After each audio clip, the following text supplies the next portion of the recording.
अस्सलाम वालेकुम। Programme night addition में हम आपको खुशामदीद कहते हैं। नाजरीन, कराची में बारिशों के बाद अब बयानबाजी का मौसम शुरू हो चुका है।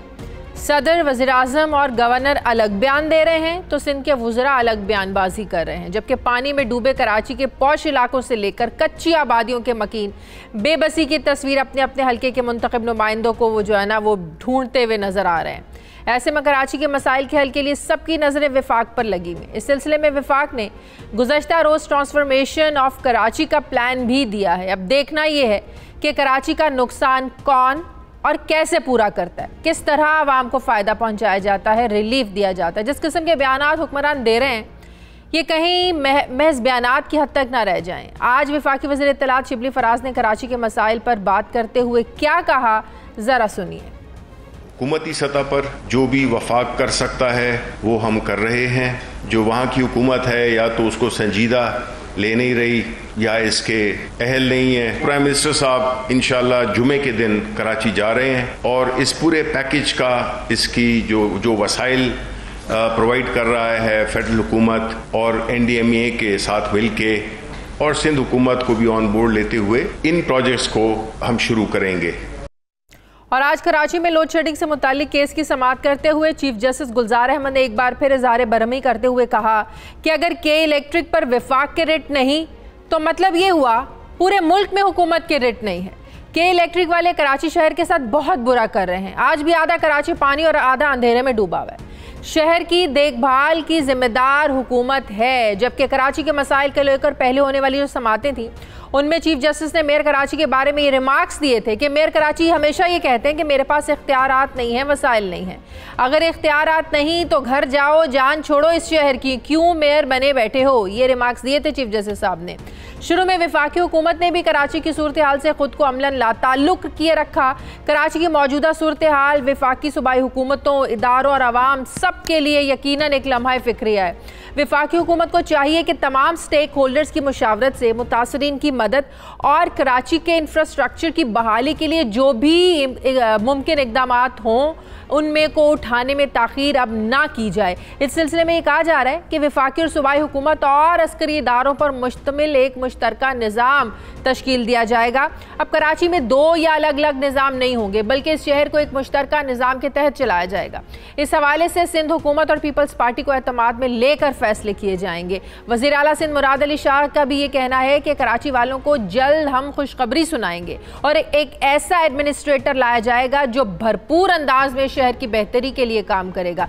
पाकिस्तान के मुआशी हब कराची की हालिया तबाही में जिन लोगों का सबसे ज्यादा नुकसान हुआ है वो है ताजिर बिरादरी, लेकिन एक मुतालबा भी सामने आ रहा है कि कराची का एडमिनिस्ट्रेटर जो है ये ताजिर बिरादरी से लाया जाए। इस सब पर मैं बात करूंगी। मुझे ज्वाइन किया वज़ीर तालीम सिंध सईद गनी साहब ने। अस्सलाम वालेकुम, बहुत बहुत शुक्रिया सईद गनी साहब आपका। जी वालेकुम सलाम। सईद गनी साहब, गवर्नर पंजाब आज कराची में थे, कल शहबाज शरीफ साहब आ रहे हैं, जुमे को प्राइम मिनिस्टर साहब का शेड्यूल तय है। ये जो दौरे हो रहे हैं, क्या एक्सपेक्टेशन है खास करके आपको वज़ीर आज़म के इस दौरे से? लगता है कि वो 162 अरब जो अभी तक नहीं दिए गए अब ज़रूरत है, अब आप लोग मांगेंगे और मिलेंगे क्या आप लोगों को? अब देखिए, पहली बात तो शायद ये कि अच्छी बात है वज़ीर आज़म साहब आ रहे हैं। मैं तो कहूँगा सिर्फ कराची ना आए बल्कि सूबा सिंध के और इलाके जो इस वक्त बारिशों से ज्यादा मुतासिर हैं। पिछले कुछ दिनों से कराची में तो अल्लाह का शुक्र है बारिश नहीं हुई, लेकिन हमारे दीगर अजला में बारिश ने बहुत तबाही फैलाई है और ख़ास तौर पर जो मीरपुर खास डिवीज़न है वो शदीद तरीन मुतासिर इलाकों में शामिल है और वहाँ लोगों की फसलें तबाह हो गई हैं, घर बार तबाह हो गए हैं, कारोबार तबाह हो गए हैं। तो उस तरफ भी तवज्जो देने की ज़रूरत है। दूसरा, गवर्नर साहब आए, शहबाज शरीफ साहब भी आ रहे हैं, अच्छी बात है, लेकिन मैं फिर गुजारिश करूँ कि आपकी जो मीडिया की मेहरबानी हम पर है और बड़ी ख़ास इनायत होती है कि पीपल्स पार्टी पर, सूबा सिंध की हुकूमत पर आपकी ख़ास नज़र होती है। आप बड़ी कवरेज देते हैं हमें और बड़ी मैं शुक्रिया अदा करता हूँ आपका। लेकिन इस मेहरबानी में आप पाकिस्तान के दीगर इलाकों में बसने वाले पाकिस्तानियों से ज़्यादती कर जाते हैं। इस वक्त जब मैं आपसे बात कर रहा हूँ, खैबर पख्तूनख्वा के कई इलाकों में बारिशों और सैलाब ने तबाही फेर दी है। सवात का इलाका हो, बिशाम का इलाका हो, चित्राल का इलाका हो, ये शदीद मुतासिर हुए हैं और लोग बहुत परेशान हैं। बलूचिस्तान में कई डिवीजन्स उनके सैलाब की जद में हैं और चीफ मिनिस्टर बलूचिस्तान ने मेरे सामने नेशनल कोऑर्डिनेशन कमेटी का जो इजलास हुआ उसमें बड़े दर्द भरे अंदाज में इस बात का गिला किया कि हमारे 2 डिवीजन बह गए सैलाब में, वहाँ जो सड़कों का नेटवर्क था वो पूरा बह गया है, हमारे लोग बहुत परेशान हैं, लेकिन इस तरफ किसी की तवज्जो नहीं है। तो मैं मीडिया से भी गुजारिश करूंगा कि ठीक है, कराची में जो मसाइल होते हैं उसको बिल्कुल उजागर करना चाहिए, लोगों को बताना चाहिए, लेकिन कराची के साथ साथ सूबा सिंध के दीगर इलाके हैं, खैबर पख्तूनख्वा है, बलूचिस्तान है, पंजाब के, ये वैसे सारा दिन मीडिया में रिपोर्ट हो रहा है, आज भी हुआ है जो आप बता रहे हैं, 24/7 वाला काम नहीं है ना।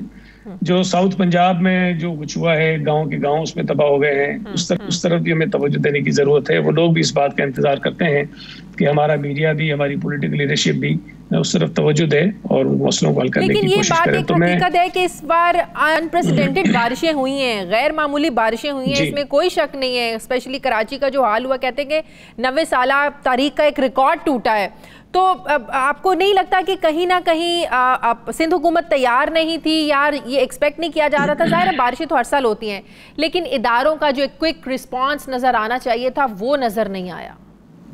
देखिए, मैं एक और थोड़ी बात वाज़ेह कर दूं कि 90 साल का रिकॉर्ड हम इसलिए कहते हैं कि 1931 का रिकॉर्ड हमारे पास मौजूद है, उससे पहले का रिकॉर्ड मौजूद नहीं है। तो पता नहीं ये 90 साल का रिकॉर्ड टूटा या 200 साल का टूटा है, लेकिन जो आपके पास रिकॉर्डेड वेदर की रिपोर्ट्स मौजूद हैं उसमें ये है कि 90 साल का रिकॉर्ड टूटा है। दूसरी चीज ये कि आपने खुद ये कहा कि अनप्रेसिडेंटेड रेंज हुई है। देखिए, अनप्रेसिडेंटेड रेंज कहीं भी हो, दुनिया के तरक्की याफ्ता ममालिक में हो, बड़े बड़े शहरों में हो, वहाँ ये मसाइल पैदा होते हैं। और आज जब मैं आपसे बात कर रहा हूँ, अल्लाह का शुक्र है कि कराची के अक्सर इलाके पानी से साफ हो गए हैं। कुछ नशीबी इलाकों में पानी रह गया है जिनसे हम साफ कर रहे हैं, लेकिन कुछ इलाकों में ये प्रॉब्लम हो रहा है। मेरे पास वीडियोस मौजूद हैं, खारादर का इलाका है जिससे काफ़ी मुतासिर था वो, वहाँ हमने साफ कर दिया, लेकिन चूंकि वहाँ जो बेसमेंट से लोगों की, जिनको लोग गोडाउन्स के तौर पर इस्तेमाल कर रहे थे, वो पूरी पानी से भरी हुई है। अब जैसी सड़कों से पानी साफ हुए, तमाम लोगों ने वो ड्रेन आउट करना पानी शुरू कर दिया है, तो उन सड़कों पर जिनसे हमने पानी साफ किया था दोबारा पानी नजर आना शुरू हो गया। इसी तरह बहुत सारे इलाकों में ये हो रहा है। तो अब जो पानी सड़कों पे आ रहा है वो लोग अपने बेसमेंट से, अपने घरों से, दुकानों से, गोडाउन से निकाल कर बाहर जो है वो लेकर आ रहे हैं। तो ये इशू है, लेकिन मजमूई तौर पर इस वक्त कराची की सूरत हाल वैसी नहीं है जो आज से 2-3 दिन पहले थी। DHA में भी सूरत हाल बेहतर हुई है, वहां पर सिंध हुकूमत ने अपनी मशीनरी मजीद बढ़ाई है।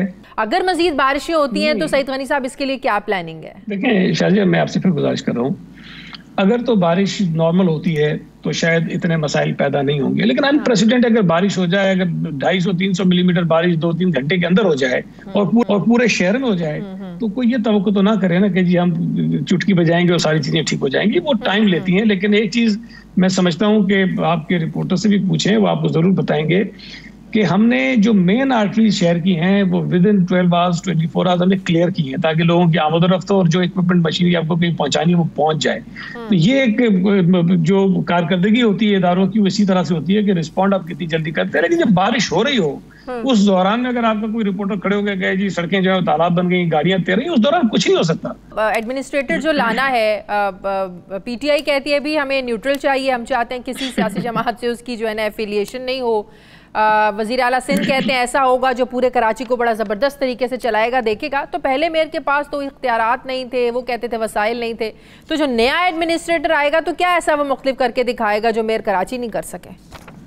शायद एक बात देखें, ज़हन में रखें कि एडमिनिस्ट्रेटर कोई सुपरमैन नहीं आ रहा। एडमिनिस्ट्रेटर जो है स्टॉप गेप अरेंजमेंट होता है। जब तक नए बल्दियाती इलेक्शंस नहीं हो जाते, जब तक बल्दियाती नुमाइंदे मुंतखब होकर अपनी जिम्मेदारियां नहीं संभाल लेते, उस दौरान में जो एडमिनिस्ट्रेटर्स हैं पूरे सूबे में तो 1500 के करीब तकरीबन हैं, वो अपना काम करेंगे और उन्हीं इख्तियारात के तहत करेंगे जो उस वक्त मुंतखब नुमाइंदों के थे, जब तक हम कानून को जाके बदल न दें।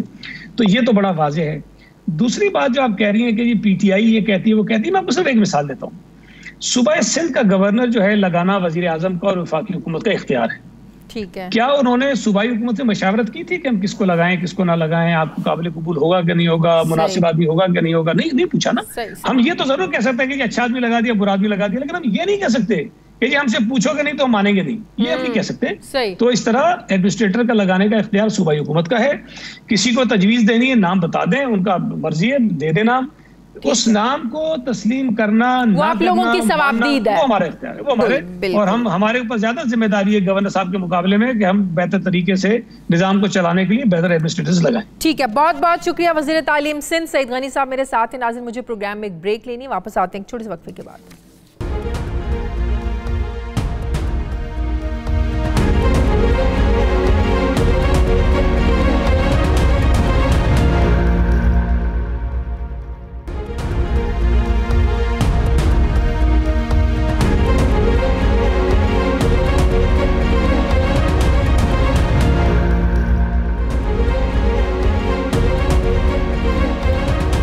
ब्रेक के बाद एक बार फिर से आपको खुशामदीद कहते हैं। नाज़रीन, इस्लामाबाद हाई कोर्ट ने इलाज की गर्ज से लंदन में मुकीम नवाज शरीफ को 9 रोज़ की मोहलत देते हुए 10 सितंबर को मुत्तल्लिका अथॉरिटीज़ के सामने सरेंडर करने का हुक्म दिया है।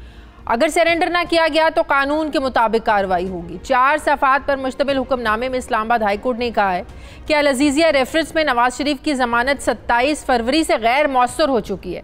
नवाज शरीफ ने बैरून मुल्क जाने से आगाह भी नहीं किया। कानून की बालादस्ती हर सूरत कायम रहनी चाहिए। फैसले में कहा गया है कि ज़मानत ख़त्म होने के बाद जब अपीलें समाअत के लिए पेश हुई तो नवाज शरीफ अदालत में पेश नहीं हुए, उन्हें सरेंडर करने का मौका दिया जा रहा है। इससे पहले आज इस्लामाबाद हाई कोर्ट में मुतफरिक दरखास्तों पर समाअत हुई, जिसमें एवनफील्ड रेफरेंस में मरियम नवाज और कैप्टन रिटायर्ड मोहम्मद सफदर नवाज की दरखास्त को नवाज शरीफ की जानिब से अल अज़ीज़िया और एवनफील्ड रेफरेंस में सज़ा के खिलाफ दरखास्त, नैब की जानिब से फ्लैगशिप रेफरेंस में नवाज शरीफ की बरियत के खिलाफ अपील, जबकि नवाज शरीफ की जानिब से हाजिरी से इस्तिस्ना की दरखास्त पर समाअत हुई। जस्टिस आमिर फारूक और जस्टिस मोहसिन अख्तर कियानी ने इन दरखास्तों पर समाअत की। नवाज शरीफ के वकील ख्वाजा हारिस ने दलाइल देते हुए कहा कि एवनफील्ड रेफरेंस में नवाज शरीफ की सज़ा की मुअत्तली के बाद जमानत मंजूर हुई, जबकि अल अज़ीज़िया रेफरेंस में नवाज शरीफ को मशरूत जमानत मिली और उनका मौजूदा स्टेटस ये है कि वो इस वक्त जमानत पर नहीं है।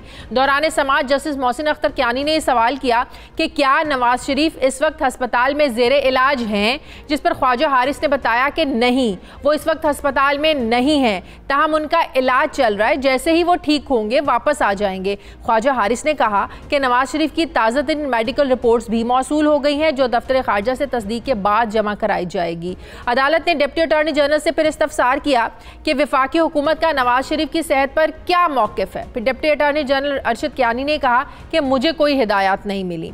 दौरान समाअत नवाज शरीफ के वकील ख्वाजा हारिस ने अदालत से इस्तदा की कि उनके मौक्किल को मफरूर करार ना दिया जाए, जिसे अदालत ने मंजूर कर लिया। जबकि दूसरी जानिब अदालत ने वफाक को हिदायत की है कि वो लंदन हाई कमीशन के जरिए नवाज शरीफ की सेहत के बारे में इसको तस्दीक करे कि वाकई उनकी हालत खतरे में है या नहीं। अदालत ने 10 सितंबर को वफाकी हुकूमत से रिपोर्ट तलब करते हुए कहा है कि वफाकी हुकूमत बताए कि शहबाज शरीफ के बयान हल्फी की रोशनी में अब तक किया क्या है। सवाल ये है कि अदालत ने तो हुक्म दे दिया है कि नवाज शरीफ 10 सितंबर तक वापस आएँ, लेकिन मरियम नवाज ये कहती हैं कि नवाज शरीफ का जब इलाज मुकम्मल हो जाएगा तब वापस आएंगे। अब सवाल ये है कि अगर नवाज शरीफ 10 सितंबर को भी अदालत में पेश नहीं होते तो क्या होगा? क्या नवाज शरीफ फिर मफरूर कहलाएंगे? इनके खिलाफ एक्शन क्या हो सकता है? मैं बात करूंगी, मुझे ज्वाइन किया है माहिर कानून शाह खावर साहब ने। अस्सलाम वालेकुम, बहुत बहुत शुक्रिया शाह खावर साहब आपका। जी शाह खावर साहब, इस्लामाबाद हाई कोर्ट ने एक मौका दिया है नवाज शरीफ को कि वो सरेंडर कर दें। आइंदा समाअत पर नवाज शरीफ को अदालत में हाई कोर्ट ने कहा है कि पेश होना पड़ेगा, जो 10 सितंबर को होगी। और अदालत ने ये सवाल उठाया है कि क्या जमानत खत्म होने के बाद नवाज शरीफ को अदालत के सामने सरेंडर नहीं करना चाहिए था। अब मेरा सवाल ये है कि नवाज शरीफ साहब के पास तो एक उज़र है, जो मरियम बीबी ने भी आज कहा कि वो बीमार हैं, जब तक बीमार हैं इलाज कराएंगे और उसके बाद ठीक हो जाएंगे तो वापस आ जाएंगे। तो अब कानूनी तौर पर ऑप्शन क्या है, कैसे उनको वापस लाया जा सकता है? अगर वो वापस नहीं आते तो क्या फिर वो मफरूर कहलाए जाएंगे? और फिर अब मफरूर कहलाए जाएंगे तो फिर जो उनकी अपीलें हैं, उनकी दरखास्तें, उनकी फिर हैसियत क्या होगी?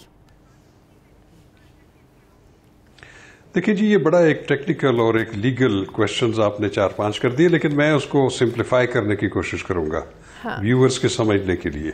बात यह है कि इस वक्त आज जो समाअत ज़ेर तजवीज़ थी इस्लामाबाद हाई कोर्ट के डिवीज़न बेंच में, वो उनकी अल अज़ीज़िया में जो उनको सज़ा हुई थी, उसकी जो उन्होंने अपील फाइल की थी, उसकी आज समाअत जो है वो मुकर्रर थी।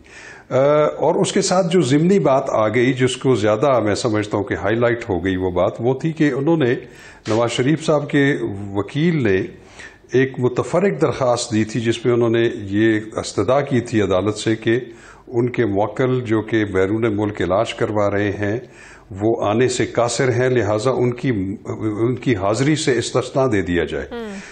तो अपील के अंदर इस्तिस्ना देने की दरखास्त की मुझे कोई रेलेवेंट समझ नहीं आती। उसकी वजह यह है कि जो अपील हाई कोर्ट में फाइल की जाती है किसी भी अदालत के फैसले के खिलाफ, जो इस केस में अकाउंटेबिलिटी कोर्ट के फैसले के खिलाफ है, वो तो अकाउंटेबिलिटी कोर्ट जो नेशनल अकाउंटेबिलिटी ऑर्डिनेंस की दफा 32 है, उसके तहत अपील फाइल होती है, लेकिन उसमें जो प्रोसीजर अडॉप्ट किया जाता है वो ज़ाब्ता फौजदारी के तहत किया जाता है, क्रिमिनल प्रोसीजर कोड के तहत। तो क्रिमिनल प्रोसीजर कोड के तहत जो अदालत ने फैसला करना है वो है दफा 423।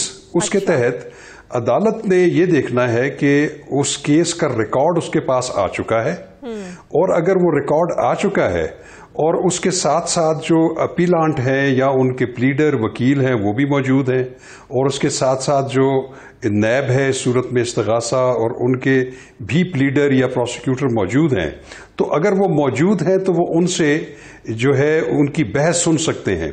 लेकिन उनमें से अगर कोई भी मौजूद ना हो तो सिर्फ रिकॉर्ड को पेरूज करने के बाद, ये वो सेक्शन कहती है कि अदालत ने उस रिकॉर्ड का मुलाहिजा करना है, उसकी शहादत पढ़नी है और तमाम उसकी लीगैलिटी इलीगैलिटी को चेक करना है और उसके बाद फैसला कर देना है।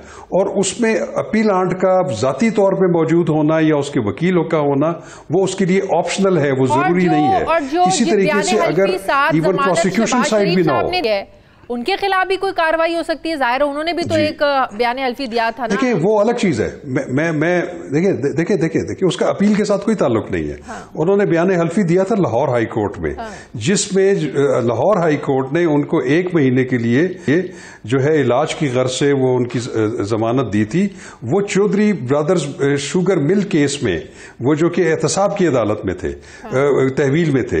अब जो इधर सिचुएशन है यहाँ पे मुझे ये बात समझ नहीं आ रही, क्योंकि अदालत को जो है उसमें मुल्जिम का या जो सजा याफ्ता शख्स है, चाहे वो बाहर है चाहे वो जेर हिरासत है, उसकी वहां पे प्रेजेंस की जरूरत नहीं होती। उसकी प्रेजेंस के बगैर भी अदालत फैसला कर सकती है। आज आपने जो देखा होगा कि आप उस जो हुक्मनामा आज जारी हुआ है उसमें यह भी हुक्म सादर हुआ है कि दोनों तरफ के वकला, नवाज शरीफ साहब के भी और नैब के वकला ने भी इस बात पे इत्तफाक किया है कि अगर नवाज शरीफ साहब को इश्तिहारी मुल्जिम भी करार दे दिया जाए तो उसके बावजूद भी इस अपील का फैसला अपने मेरिट्स के मुताबिक होना है। तो मैं ये कहता हूं कि ये उनका ना आना या उनको इश्तिहारी डिक्लेयर करना, ये एक बिल्कुल अपील के साथ इसका कोई ताल्लुक नहीं है। अब मैं ये समझता हूं कि ये जो उसमें उनको 9 दिन का टाइम दिया गया और उनको कहा गया, ये मैं नहीं समझता कि वो उनके आने से उनकी अपील का फैसला होना मशरूत है। ऐसा नहीं है, वो सिर्फ उसके कॉन्सिक्वेंसेज और हैं कि वो क्योंकि अदालत ने उनको के लिए अगर शाह खावर साहब अगर अब वो नहीं आते तो फिर अदालत नैब को सुनकर मेरिट पर आप कह रहे हैं फैसला सुना सकती है। और फिर वैसे भी पंजाब हुकूमत ने जमानत में तौसीक की जो मैं कहता हूं कि नैब को भी बगैर सुने कर दिया और फिर इन्होंने चैलेंज भी नहीं किया था उसको नहीं चैलेंज किया था। ये बिल्कुल ये एक टेक्निकल इनमें फॉल्ट था। लेकिन मैं अभी फिर ये दोबारा कहूंगा कि अगर वो नहीं भी पेश होते तो अदालत के पास कोई अमर माने नहीं है कि वो उस अपील को, जबकि उसका रिकॉर्ड उनके सामने मौजूद हो, उसमें भले नैब के प्रोसिक्यूटर ना हो, भले नवाज शरीफ साहब खुद ना हो या उनके प्लीडर या वकील ना हो, उससे कोई फर्क नहीं पड़ता। उसको कानून इजाजत देता है कि वो रिकॉर्ड को खुद पढ़ने के बाद, उसको पेरूज करने के बाद, उसका मुलाहिजा करने के बाद या तो वो उनकी अपील जो है वो एक्सेप्ट कर सकते हैं, उनको बरी कर सकते हैं, या दूसरी सूरत में वो ये भी कर सकते हैं कि इस केस को दोबारा ट्रायल के लिए रिमांड कर सकते हैं, या उसकी सजा में तखफीफ कर सकते हैं या बढ़ा सकते हैं। इसके अलावा अदालत के पास बाकी मामलात को देखने का मेरे ख्याल में कानूनी कोई उनके पास गुंजाइश मौजूद नहीं है। लेकिन जहां तक इश्तिहारी डिक्लेयर करने का ताल्लुक है, उसके लिए दफा 87 है ज़ाब्ता फौजदारी की, उसको इन्वोक किया जाना जरूरी है। वो ये कहता है कि दफा 87 की जो प्रोविजन है वो ये प्रोवाइड करती है कि कोई भी शख्स, कोई भी अदालत किसी ऐसे शख्स को जिसके खिलाफ वारंट गिरफ्तारी निकला हो और वो दीदा दानिस्ता तौर पर उसको अवॉइड कर रहा हो, उससे छुप रहा हो, अदालत में पेश होने से जो है वो फसोपेश से काम ले रहा हो, तो वो जो वो वारंट लेके जाता है, जो प्रोसेस सर्वर, उसकी स्टेटमेंट रिकॉर्ड करने के बाद, उसकी बयान रिकॉर्ड करने के बाद, अगर वो अदालत सेटिस्फाई हो कि वाकई ये शख्स जो है वो जो कानून से छुप रहा है और पेश नहीं हो रहा, तो उसको वो इश्तिहारी मुल्जिम डिक्लेयर करने का ऑर्डर कर सकती है। लेकिन वो भी ट्रायल कोर्ट कर सकती है, क्योंकि इस वक्त जो ऑनरेबल हाई कोर्ट है उसके पास एक अपीलेट कोर्ट का जो है वो इख्तियार समात है। तो मैं ये समझता हूं कि ये प्रोसेस ये होना चाहिए था कि जब 27 फरवरी को 2020 को, जब पंजाब गवर्नमेंट ने मियां नवाज शरीफ साहब की मजीद जो उनकी वो जो थी उनकी सजा में मुअत्तली, उसको अगर उन्होंने आगे एक्सटेंड नहीं किया और डिक्लाइन किया, तो उनका फर्ज था कि वो इस बात की इतला जो है वो इस्लामाबाद हाई कोर्ट को करता, जिनके पास ये अपील ज़ेर तजवीज़ है। इस्लामाबाद हाई कोर्ट फिर नैब को नोटिस करती और उनको कहती कि आप कानून के मुताबिक कार्रवाई करें। और ये जो दफा 87 की कार्रवाई है, ये फिर नैब एक एप्लीकेशन देता अकाउंटेबिलिटी कोर्ट इस्लामाबाद को कि क्योंकि ये मुलजिम जो है ये दीदा दानिस्ता तौर पर फरार हो चुका है, इसको आप इश्तिहारी मुलजिम डिक्लेयर करें। तो वो दफा 87 की कार्रवाई मुकम्मल करने के बाद शाह खावर साहब ये तो होगी। तो मेरा जाती ख्याल ये है, मेरा जाती ख्याल ये है कि इस्लामाबाद हाई कोर्ट जो कि एपेलेट कोर्ट है, उसके पास मेरा ख्याल है कि उनको इश्तिहारी डिक्लेयर करने का इख्तियार नहीं है। वो अगर इख्तियार है तो वो सिर्फ और सिर्फ अकाउंटेबिलिटी कोर्ट को है, क्योंकि अकाउंटेबिलिटी कोर्ट जो है वो मैजिस्ट्रियल पावर्स भी इस्तेमाल कर रही होती है। किसी भी प्रोसिक्यूटिंग एजेंसी को जब कोई वारंट लेना पड़ता है तो वो मैजिस्ट्रेट से लेना पड़ता है। तो इस सूरत में जो मैजिस्ट्रेट के इख्तियारात हैं वो अकाउंटेबिलिटी कोर्ट के पास है। तो वो प्रोसेस कंप्लीट करने के बाद दफा 87 की फिर वो जाके उनको, ठीक है, ये तो होगी अदालती कार्रवाई। अब जो हुकूमत अपने ताई नवाज शरीफ साहब को वापस लाने की कोशिश कर रही है, ये कितना आसान है? कह रहे हैं कि एक मखसूस तरीका अपनाना होगा, जो मेरी भी कुछ माहिरीन ने कानून से बात हुई और कह रहे हैं बरतानवी होम सेक्रेटरी पर ये डिपेंड करना होगा। अगर वो सेटिस्फाइड होंगे, रजामंद होंगे, तो वो इस दरख्वास्त पर गौर कर सकते हैं। और अगर कोई फैसला कर भी लेते हैं और तो उसके बाद भी फिर नवाज शरीफ साहब को हक होगा वहां पर इस फैसले को चैलेंज करने का। तो कहते हैं 2-3 साल का अरसा लग सकता है। इतना आसान नहीं है हुकूमत के लिए नवाज शरीफ को वापस लाना। देखिए जी, किसी भी ममालिक के दरमियान जो है वो मुलजिमों का या मुजरिमों का तबादले का मुआहदा होना हमारा नहीं है, एक्सट्रेडिशन हमारी ट्रीटी नहीं है।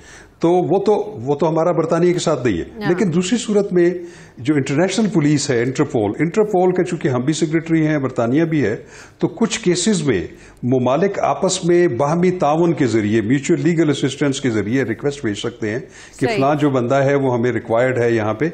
लेकिन वो भी रिक्वेस्ट जब वो कंसिडर करेंगे तो उसके लिए वो फिर एक मैजिस्ट्रेट को जो है वो मैटर रेफर करेंगे, जिसमें जिस मुलजिम की हवालगी का मुतालबा किया गया है उसका मौक़िफ़ भी सुना जाएगा और वो मैजिस्ट्रेट इस बात की तहकीक करेगा कि इनको किसी बदनीयती की वजह से या पॉलिटिकल मोटिव्स की वजह से तो रिपेट्रिएट करने के लिए तो नहीं रिक्वेस्ट आई। तो वो डिपेंड करता है उस मैजिस्ट्रेट के ऊपर। और दूसरी चीज और भी है, क्योंकि नवाज शरीफ साहब यहां से जब गए हैं तो वो तिब्बी बुनियादों पर गए थे, बिल्कुल। तो वहां पे जो अगर वो ऐसा मैजिस्ट्रेट अगर ऐसी तहकीक करेगा तो वो उन तिब्बी माहिरीन से भी जरूर राय लेगा कि क्या इनकी सेहत जो है इसकी इजाजत देती है कि इनकी तहवील जो है हम वो रिक्वेस्टिंग कंट्री को दे दें। तो वो भी एक बहुत ऑल टुगेदर एक लंबा प्रोसेस है, तो उसको अडॉप्ट करना जरूरी है। तो मैं समझता हूं कि वो इतना आसान नहीं है कि उनको इतनी आसानी से लाया जा सकता है। बहुत बहुत शुक्रिया माहिर कानून शाह खावर साहब मेरे साथ हैं प्रोग्राम में। एक ब्रेक लेनी, वापस आते हैं वक्फे के बाद।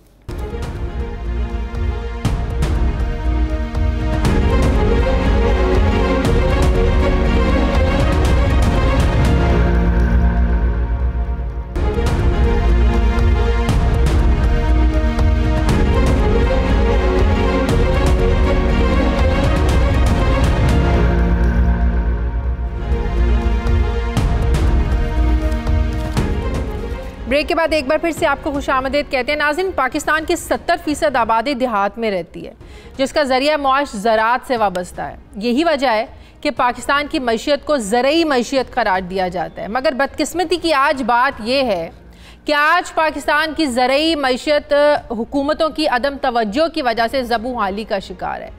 गंदम बहरान और फूड सिक्योरिटी के मसाइल से हट कर आज हम बात करेंगे कपास की फसल की। अब हर साल पाकिस्तान में कपास की काश्त में बतदरीज कमी वाक़ई हो रही है। कपास की कमी पाकिस्तान की मईशत के लिए बहुत ख़तरनाक सूरत हाल पैदा कर रही है। ज़रई माहिरीन कपास को वाइट गोल्ड करार देते हैं। इस वाइट गोल्ड यानी कॉटन को पाकिस्तान एक्सपोर्ट करके भारी ज़र मुबादला कमा सकता है। पाकिस्तान इक़्तिसादी सर्वे रिपोर्ट के मुताबिक माली साल 2019 से 2020 में कपास की फसल की नमू 6.92% और मनफी नमू देखी गई। कपास की पैदावार में कमी की वजह से कपास के बीज अलग करने के अमल में 4.61% की कमी देखी गई। और आज पाकिस्तान की टेक्सटाइल इंडस्ट्री को अपनी ज़रूरियात को पूरा करने के लिए बैरून मुल्क से कॉटन मंगवानी पड़ती है। सवाल ये है कि आखिर क्यों पाकिस्तान का जो किसान है कपास के इलाके में आज कपास को काश्त करने की बजाय दीगर अजनास उगाने को जो है ना वो तरजीह दे रहा है। किसानों के नज़दीक महंगी खाद, बीज, स्प्रे, डीजल और फिर लेबर की वजह से जो फसल है इसकी लागत में बेइंतहा इजाफा हो चुका है। मगर इसके बावजूद गंदम और गन्ने की तर्ज पर जो सपोर्ट प्राइस जिसे इमदादी कीमत कहते हैं ये भी मुकर्रर ना होने की वजह से कपास के काश्तकारों को जायज़ मुनाफा नहीं मिलता। इसी हौसला शिकनी की वजह से काश्तकार मुतबादिल फसलें काश्त करने पर आज मजबूर है और नतीजे में पाकिस्तान वाइट गोल्ड की कमी का शिकार होता जा रहा है। दूसरी तरफ मई 2020 में काबीना की इक्तिसादी राब्ता कमेटी ने कपास की खरीदारी के लिए इमदादी कीमत मुकर्रर करने की जो तजवीज़ दी गई थी उसको रिजेक्ट कर दिया। वफाकी वज़ीर खुराक सैयद फ़खर इमाम की जानिब से 4,224 रुपये फ़ी मन इमदादी कीमत की तजवीज़ दी गई थी। इस खुसूसी इजलास में शाह महमूद कुरैशी को किसानों के लिए कम अज़ कम इमदादी कीमत का केस पेश करने के लिए खुसूसी मेहमान की हैसियत से बुलाया गया था। फिर वफाकी वज़ीर खुसरो बख्तियार ने भी किसानों के मुकदमे की हिमायत की थी, मगर वज़ीर-ए-आज़म के मुशीर तिजारत अब्दुल रज़ाक दाऊद ने इमदादी कीमत मुकर्रर करने की मुखालफत की थी। अब्दुल रज़ाक दाऊद के मुताबिक अगर हुकूमत ने मकामी टेक्सटाइल मिल्स को दरामद और मामूली मुनाफा कमाने से रोका तो इसका मतलब टेक्सटाइल की बरामदात को नुकसान पहुँचाना होगा। जबकि डॉक्टर इशरत हुसैन, हमाद अज़हर, नदीम बाबर और सेक्रेटरी ख़जाना से ने इस बात पर इत्तफ़ाक़ किया कि इमदादी कीमत जो है ये गैर पैदावारी साबित होगी। मुशीर ख़जाना के मुताबिक इमदादी कीमत की बजाय मुस्तहिक काश्तकारों को फ़ायदा पहुँचाने का कोई अहदाफी तरीक़ा कार होना चाहिए। कपास तिजारती फसल है, इसका गन्ने या गंदम की फसलों से मुकाबला नहीं किया जा सकता। अब सवाल ये है कि क्या इमदादी कीमत के हवाले से हुकूमत के वज़रा के जो ख़दशात हैं, हुकूमती वज़रा के, क्या ये दुरुस्त हैं? सवाल ये भी है कि आखिर हुकूमत कैसे कपास के काश्तकारों को जायज़ मुनाफा दिलवा सकती है। मैं बात करूंगी, इस पर मुझे ज्वाइन किया है वफाकी वज़ीर खुराक सैयद फ़खर इमाम साहब मेरे साथ हैं और चेयरमैन ऑल पाकिस्तान किसान फाउंडेशन सैयद महमूदुल हक बुखारी साहब हैं। अस्सलाम वालेकुम। मेरे दोनों मेहमानों को बहुत बहुत शुक्रिया। फ़खर इमाम साहब, सबसे पहले मैं आपकी तरफ आऊँगी। फ़खर इमाम साहब, किसानों का आज का जो बड़ा मसला भी है, जो उनका रिएक्शन भी है, मुतालबा भी है कि आखिर क्या वजह है कि जिस तरह गन्ने की सपोर्ट प्राइस को मुकर्रर किया जाता है, कपास की सपोर्ट प्राइस जो है वो मुकर्रर क्यों नहीं हो सकती। हालांकि आपने ये तजवीज़ भी दी थी, ये तजवीज़ आपकी तरफ से आई थी कि 4,224 रुपये फ़ी मन कपास की जो सपोर्ट प्राइस है इसको मुकर्रर किया जाए। आखिर क्यों फिर इसी से के इजलास में, मीटिंग में इसको, इस तजवीज़ जो आपने दी इसको रिजेक्ट कर दिया गया? जैसे आपने कहा जी कि बुनियादी कीमत जो है वो गंदम के लिए 1400 रुपये, काश्त के वक्त तो 1300 रुपये पर 40 kg थी, फिर इसको फरवरी में आके 1400 रुपये 40 kg, और गन्ने की भी एक इंडिकेटिव प्राइस है, मिनिमम सपोर्ट प्राइस नहीं। बहरहाल जो आपने अभी बात की वो बिल्कुल सही है कि हमारी वजारत की तरफ से ये तजवीज़ पेश की गई थी 2-3 मरतबा कि ये अगर हमने कपास को दोबारा अपनी इक्तिसादी हालात बेहतर करने के लिए रिवाइव करना है, इसको आगे लेके आना है, क्योंकि कपास की जो बुनियादी अहमियत है पाकिस्तान की इक्तिसादी सूरत हाल में, जो हमारा टोटल इकोनॉमिक सेक्टर है, उसकी बुनियाद ही एक तरफ मैं समझता हूँ कि उसका इन्हिसार कपास की फसल पे सिर्फ आज ही नहीं पिछले कई दहाइयों से हो रहा है। और ख़ास तौर पर मैं फिगर्स आपको देता हूँ कि जो हमारे टेक्सटाइल इंडस्ट्री है वो तकरीबन 450 स्पिनिंग मिल्स हैं, 40% जो हमारी सनत का हिस्सा है वो टेक्सटाइल मिल्स का है। उसमें जिनिंग की 1300 फैक्ट्रीज हैं, 450 स्पिनिंग फैक्ट्रीज हैं, फिर लूम्स हमारे बहुत से हैं, टेंस ऑफ थाउजेंड्स, और जो एडेड वैल्यू सेक्टर होता है, जो हमारी टोटल इस साल तकरीबन 22-23 अरब डॉलर की एक्सपोर्ट है, उसके तकरीबन 58-60% तो कॉटन और कॉटन प्रोडक्ट से आता है। फिर हमारी जो ये जो मज़दूर हैं सिर्फ काश्ती के वक्त ही नहीं बल्कि ये जो जिनिंग फैक्ट्रीज में वर्कर्स हैं, हमारी टेक्सटाइल इंडस्ट्री में है, उनका इन्हिसार जो है वो भी बुनियादी तौर पर इस पर डिपेंड करता है। और उसके साथ जो इसका बाय प्रोडक्ट है कॉटन सीड, कॉटन सीड को जब क्रश किया जाता है तो हमारी जो तकरीबन 84-85% तो हम दरामद करते हैं, इम्पोर्ट करते हैं एडिबल ऑयल पर, जो 15% हम यहाँ पैदा करते हैं उसमें से 60% जो है वो क्रश करके हम कॉटन सीड ऑयल से निकालते हैं। और फिर जो उसके लिए जो उसका बच जाता है वो फिर ये फीड फॉर एनिमल्स के लिए इस्तेमाल किया जाता है। तो इसकी एक पूरी, और फिर जो हमारी ख़वातीन हैं कॉटन की काश्त के वक्त सोइंग में उनका बहुत बड़ा एक रोल है, कॉटन हार्वेस्ट पिकिंग में जब बर्दाश्त की जाती है कॉटन तो उसमें ख़वातीन का मेन रोल। तो क्या यही वजह नहीं है कि सपोर्ट प्राइस मुकर्रर नहीं हो रही कपास की, तो जो किसान है वो काश्तकार जो है वो मुतबादिल फसलें उगा रहा है, ज़ाहिर है महंगाई भी है, बीज भी महंगा है, फिर लेबर भी है, फिर खाद भी महंगी है, जिसकी वजह से आज किसान मजबूर हो चुका है कि जब हमें हमारा जायज़ मुनाफा नहीं मिलना, आपने हमारी एक सपोर्ट प्राइस नहीं देनी, आपने कीमत मुकर्रर नहीं करनी, जब उसको फ़ायदा नहीं है तो वो उसको छोड़ के मुतबादिल जो है वो फसल लगा रहा है, तो ये तो नुकसान है। देखिए जी, मैंने तो जैसे गुजारिश की कि ये एक सोच की बात है, एक असेसमेंट की बात है, एक इसमें एक ओवरऑल व्यू लेने की है। और इसमें ये हुआ है कि जो मुतबादिल 3 क्रॉप्स हैं जो काश्तकार उसके बजाय खरीफ के सीज़न में सो करता है, जिसमें धान, राइस की प्रोडक्शन और मुतबादिल मकई है, फिर शुगर केन जो पूरा साल लेती है 13-14 माह, ये मुतबादिल हैं। और वो जब काश्तकार को उसका, और इस वक्त जो हमारी कपास का जो एक और मसला बना हुआ है कि इसकी जो सीड की टेक्नोलॉजी है वो अगर हम उसका मुवाजना करें, जो चाइना है, इंडिया है, ये सबसे ज़्यादा प्रोड्यूस करते हैं कॉटन, तीसरे नंबर पे यूनाइटेड स्टेट्स है, फिर पाकिस्तान है, टर्की है, सेंट्रल एशियन रिपब्लिक्स हैं, ऑस्ट्रेलिया है, ये जिनका हमारे साथ मुकाबला है। तो हमारी सीड की टेक्नोलॉजी भी कुछ उतनी एडवांस्ड या मॉडर्न नहीं है जहां इन लोगों की, उसकी तरफ हम अब कोशिश कर रहे हैं। अब अगले साल के लिए हमने एक मंसूबा अभी से सोचा है कि टोटल हमारी जो प्रोडक्शन होती है उसका इस साल तो हम नहीं कर सकते, क्योंकि ये हमने जब मैंने वजारत ली तो अगले साल ही इसका हम पूरा ला सकेंगे कि टोटल जो हमारी ज़रूरियात है इसकी कॉटन सीड की, बनौले की, वो तकरीबन 42 से 45 हज़ार टन होगी। तो हमने अब सोचा है कि उसमें से अगर 30-32 हज़ार टन हम आइडेंटिफाई कर लेते हैं प्योर सीड मुख्तलिफ वैरायटीज़ के, और उसकी जो जर्मिनेशन परसेंटेज है, उसकी क्वालिटी बेहतर हो, तो वो फिर हम आइडेंटिफाई अभी से कर लें और वो सर्टिफाइड हो किस तरीके से। वफाकी वज़ीर खुराक सईद फ़खर इमाम साहब थे।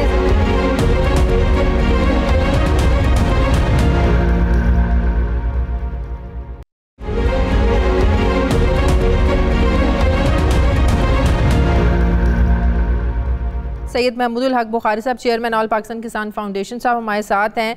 महमूदुल हक बुखारी साहब, फ़खर इमाम साहब की आपने बातें सुनी, कितना मुतमईन हुए आप इनकी बातों से?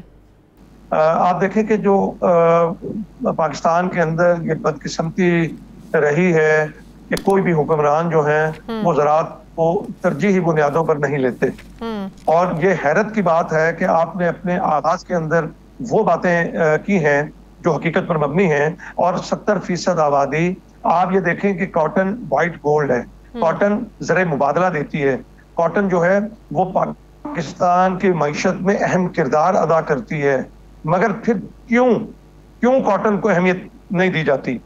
मैं ये कहूंगा कि अब क्रॉप भी सियासी हो गई हैं। हमारा ये निज़ाम जो है वो पॉलिटिकल जो क्रॉप्स हैं उनको फेवर करता है, और वो जो ऊपर बैठे हुए हैं, आपने रज़ाक दाऊद साहब का नाम लिया, आपने जो दीगर वज़रा का नाम लिया, मैं ये पूछना चाहता हूं कि आपको इन मजलूम किसानों पे कोई तरस नहीं आता? इनके लिए कोई चीज आप ऐसी नहीं छोड़ना चाहते। जो वजीर साहब मेरे साथ बैठे हुए थे फखर इमाम साहब, उन्होंने बिल्कुल आप लोगों को सपोर्ट किया है। आप कर रहे हैं, वो सपोर्ट कर रहे हैं आपके मुतालिबात को। फखर इमाम साहब, मैं आज आपने जो मेहमान बुलाए हैं सैयद फखर इमाम साहब, तो मैं उनकी बातों, उनकी बेबसी आपको नजर आ रही थी। उन्होंने 2 दफा लेके गए, हमने इस्लामाबाद गए थे, फखर इमाम साहब से मुलाकात की थी और उन्होंने हमें ये हौसला दिया था। और वो भी कॉटन लवर है।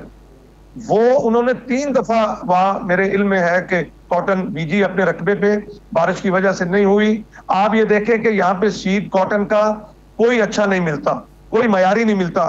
क्या वजह है कि एक वक्त था, आप देखें 2015-16 का अगर रिकॉर्ड उठाएं तो 1.5 करोड़ बेल पाकिस्तान में बनी। बिल्कुल। आप ये देखें कि मेरे मुल्क की जरूरत से ज्यादा जो है वो बेल बनती रही और हम बाहर भेजते रहे, जरे मुबादला कमाते रहे। और अब ये हालत ये हो गई है कि 80 लाख पे पहुंच गई है।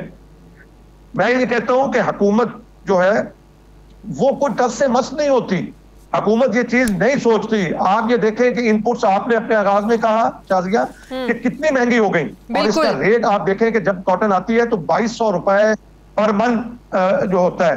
हमारी जो इसका वजन है वो एवरेज 18 मन एकड़ पाकिस्तान की जो है वो आती 45%। क्या आपको क्या लगता है, क्या वजह नजर आती है कि इसको इतना सपोर्ट नहीं किया जा रहा है कपास की फसल को, और अगर मजीद भी नहीं किया गया तो इसके क्या नुकसानात हो सकते हैं इन फ्यूचर? आप यकीन करें, फिर कहते हैं कि किसान जो है वो कॉटन से दूर हो रहा है। मुझे बताएं कि जब वो एक्सेस खर्चा 35,000 रुपया सिर्फ उसके एक्सपेंडिचर जो है वो उसके ऊपर आते हैं। क्या कुछ लोगों के जाती मफादात जुड़े हैं इस सारी कहानी में, आपको लगता है? बिल्कुल 100% बात आपने दुरुस्त की है। आप ये मुझे बताएं कि रज़ाक दाऊद साहब बैठे हैं, उनको अपने बच्चों की फिक्र है, उनको इन गरीब किसानों की फिक्र नहीं। शाजिया, मेरी उस कम्युनिटी के साथ ताल्लुक है, मुझे फख्र है कि ना मैं भीख मांगता हूं, मेरे आप जरी बैंक से पूछे कि किसानों के कर्जे 99% वापस होते हैं। किसान मुहिब्बे वतन है, और ये जो जितने वो कहते हैं अगर आपने इंपोर्ट को रोक लिया, मकामी टेक्सटाइल को इसको इंपोर्ट करने से रोका, तो वो कह रहे हैं इसको बड़ा नुकसान पहुंचेगा, बरामदात को नुकसान पहुंचेगा।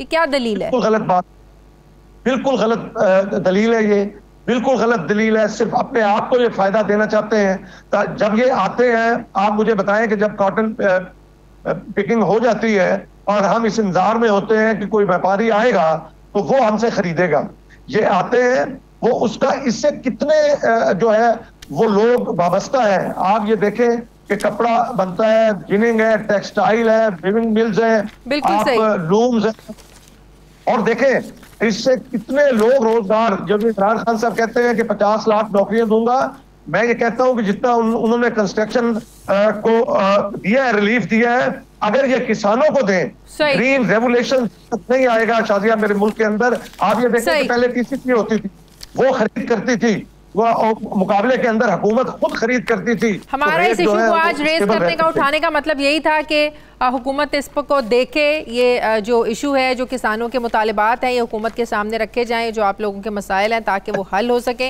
यही मकसद था हमारा आज का इस इशू को उठाने का। बहुत शुक्रिया। सैयद महमूद बुखारी साहब मेरे साथ थे। नाज़रीन, हमारे प्रोग्राम का वक्त खत्म हो गया। प्रोग्राम के लिए आप हमें फीडबैक ज़रूर दीजिएगा, अपना ख्याल रखिएगा। मेरी आपसे मुलाकात होगी कल। मुझे इजाज़त दीजिए। अल्लाह हाफ़िज़।